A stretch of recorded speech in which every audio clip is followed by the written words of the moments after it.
Welcome to the College Advising Trades Workshop. This is all about finding, applying to, and paying for trades education after high school. So we'll go over a few things today. We have our main content, and then we have a couple of extra contents at the end, which I call bonus. But overall, we're going to talk about what trades are, how you can earn the skilled trades education, how to apply for this education, and how to pay for this education. We will also go over some difficulties and resolutions that might come up in your journey. The bonus slides include an example of my application of this process, a couple of examples of trade programs that you can find at local community colleges, and the Michigan County map. So, what are skilled trades? They are typically jobs that are manually intensive. They require special and specific training because it's a lot of hands-on technical work. Some examples of trades are welding, cosmetology, electricians. There's a whole entire list here that you can see. Often these require degrees, licensing, certificates, or some other credential. Most of them are on-the-job training, but you can also get them done in a school setting if you want. These programs are typically shorter term compared to college, which is usually longer term, like 2 years, 4 years. So you can look at some skill sets required by these kind of jobs, like a chef or an auto technician, by checking a few places. One place you can check for skilled trades kind of skills are job descriptions, asking professionals, but I like to use the Bureau of Labor Statistics Occupational Handbook linked here below. They will just show you a couple of skills that say you need to be a solar panel installer, such as not being afraid of heights. So, what are your trades? Me, I like kind of jewelry and metal work, but what about you? Okay, so next is how to find education for that thing that you just picked. So, there's a few places that you can look to see what education is required for you to kind of get started in that field after you graduate high school. You can search the Michigan Career Training Programs website and see which trades programs are located in Michigan and different counties, which is what the county map is for at the end. You can ask trades workers about their education, such as your parents or your friends, or anyone who's standing on the road with like one of those yellow vests on.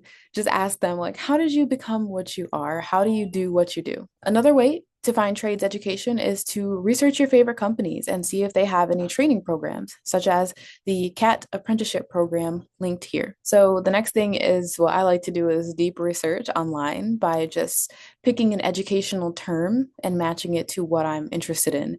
So for example, construction is the interest, training is the educational term. Now, the next thing you want to do is check for colleges if you can't find anything locally in a different setting. Some examples are Oakland Community College. They have skilled trades programs in automotive services, even heating and cooling. And they have robotics too, which is why I put the robot. If you want to do college, this is an aside, you have to kind of go through a different process than applying to these trades programs here in the Michigan Career Trainings link. The college programs are something you need to apply to college first for, and then you need to get into your specific major, which might be, say, welding, something like that. This can be paid for by filling out the free application for federal student aid or the FAFSA, and then using the Michigan Achievement Scholarship to pay for some of that education. So it's a little bit different of a process. For the other trades programs, you usually don't have to apply to like college. You just apply to like whatever place is giving the training. At the bottom, please read the pro tip. So, how to apply to just regular trades programs that are not college based? Well, for Michigan specifically, there's funding for it. And so you need to follow a specific process in order to have the highest chance of receiving that funding. So, first thing you want to do is pick a program. Know your passion, what you want to do, pick a program, and research how to apply. So, you start by using that Michigan career training link if you want. Pick a program off of there, go into their website, email someone, finding a digital or paper application, or just reaching out at any possible way and waiting to hear back about your application. So, in your applications, however they come, paper or on a fillable form online, you have to provide basic information like your contact information. Sometimes you might have to explain your personality, motivation, and skills. And then, next step, after you apply, you kind of want to research what actually enrolling looks like because they're two different things. You apply, sending your application, but enrolling and saying, yes, I will go here, that's a different part of the process. Do you have to move to a different city? Do you have to attend in-person classes? Do you have to do any other application processes? So just make sure you research and read the bottom for a little tip. All right, so how do we pay for this education that we just researched and discovered? So after you find your program using that search engine or by another means, you want to start by trying to get yourself the most money to pay for that program because you will likely have to. So Michigan is offering the Michigan Achievement Skills Scholarship. So this is where you qualify for over $4,000 over 2 years for a career training program. So say that I want to do cosmetology and I find a program that's 2 years long. Well, the government, as long as everything is in line, will help me pay for the first year, $2,000, and for the second year, $2,000. So it depends on the program, like how it's allocated, but just know that this is what Michigan is offering. So what you need to do to have the highest chance of receiving these funds and checking if you're eligible is making sure you use that Michigan Trainings program page to like find your eligible programs, create an MISSG account, which is linked here. It's just a student portal that kind of shows you what kind of Michigan funding you have. You also need to complete the Michigan Achievement Skills Scholarship application, which should be available around March 21st of 2025. And it's in that portal. So you have to first make your MISSG student account and then wait for the application to open. And I suggest putting a notification on your phone to remember to go and do that. Here on the screen, you can see Michigan Achievement Skills Scholarship application from last year. It's pretty easy. You just need to put in some basic information, but don't be afraid if they ask you for anything additional. Just fill it out and keep going for yourself. There's some instructions here about how to find it. I will let you read it. Then after you have filled out the Mass Scholarship application, you find it a program, find it, you found a program, you then want to actually enroll and start training at the program. That could mean starting an apprenticeship or starting to go to some classes at a college that's not specifically a 2 year degree or 4 year degree program. We just talked about how to find and apply and pay for trades education, but you may run into difficulties as in life. We always do. So what about if things cost more? So say you'd find a program and you have to move. How do you pay for housing, food, tools, books? What if your program's charge is over $2,000? What will you do? There are some solutions. You just need to pick one. You can choose to work before or during the program to pay for it. You can ask your family for help. You can take student loans, I think, for private and alternative loans, which you can talk to me about or research about that on studentaid.gov.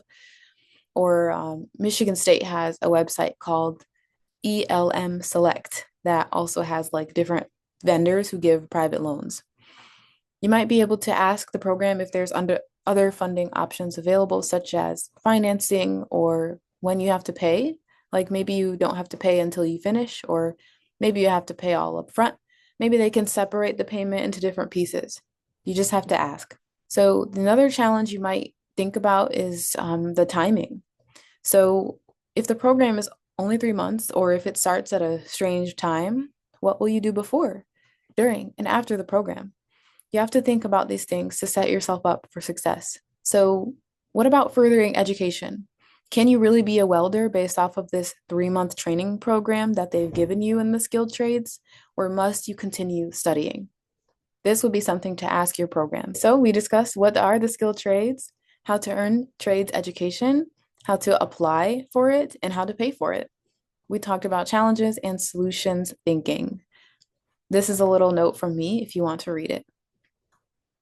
Next, We will do my example here.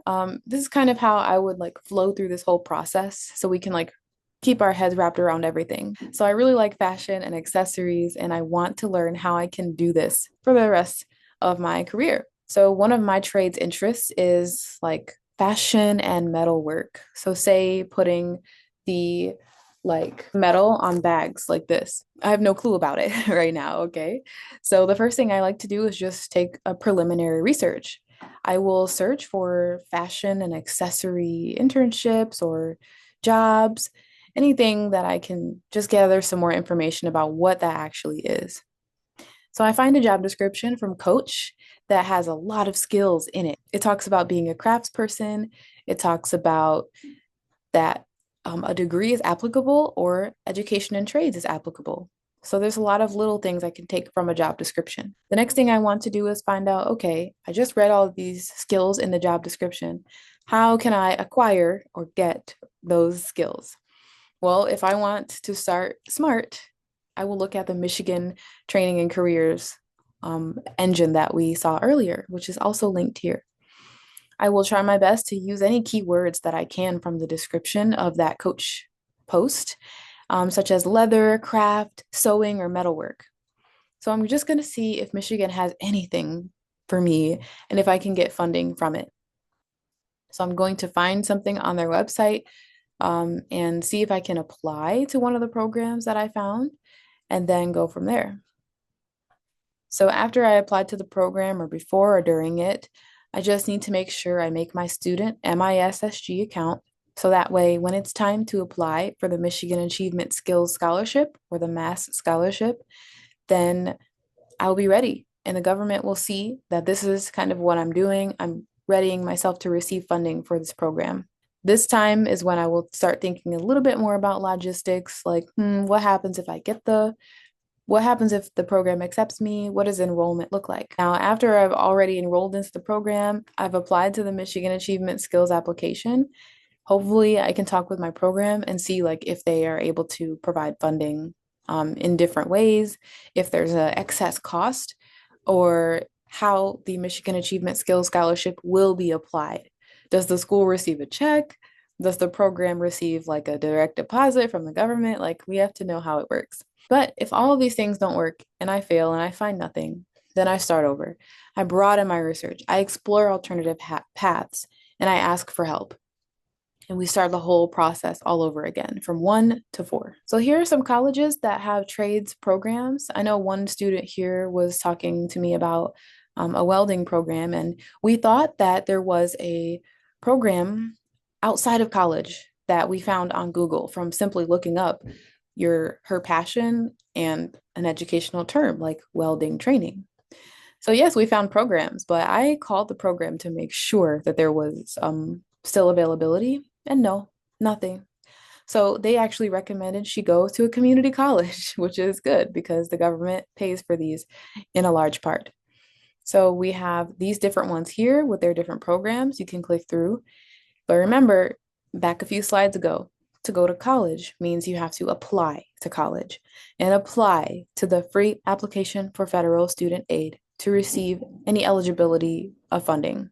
So this map you can use to filter the Michigan career training programs by county if you want to start there and see if there's anything outside of college.